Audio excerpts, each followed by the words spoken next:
Walter stood in the pit and lifted the children down one by one. He didn't even know all their names then, but he lifted them down one after another, delivering them to the underworld. Lucy came first, red-nosed and sobbing.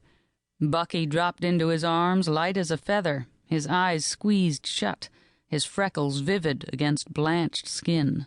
Josh, wheezing violently, was so heavy Walter stumbled as he lifted him down. Heather clung to him like a baby monkey, wrapped her legs around him.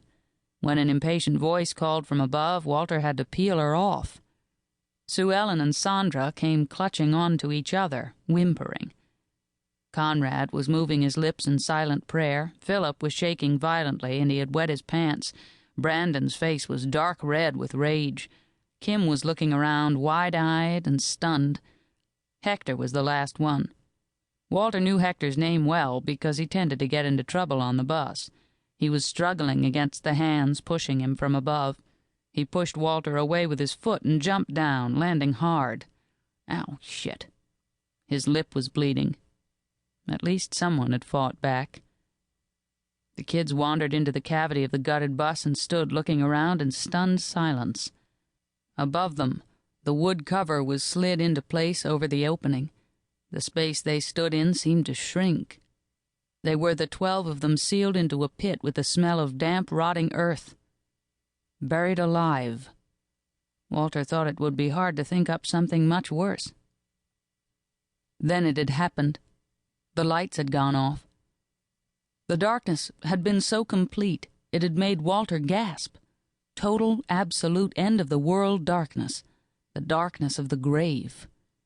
He hadn't cried then, but now, 46 days later, he felt like making up for it. He could sit down and let it all go, like the kids did, when it got to be too much for them.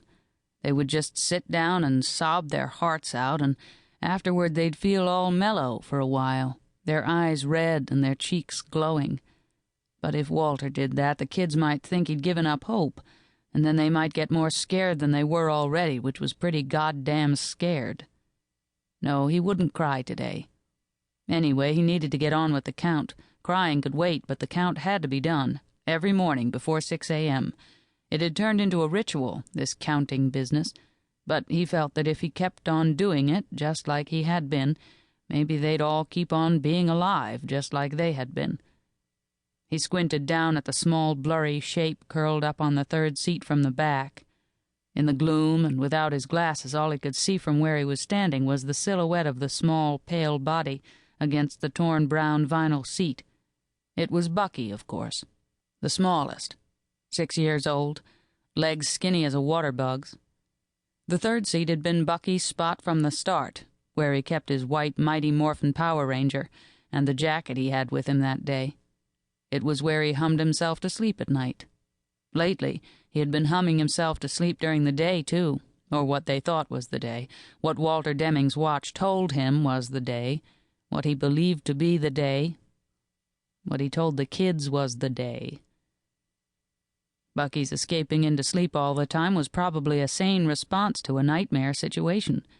Actually, it was a tantalizing idea. Just go to sleep and stay asleep until whatever was going to happen happened.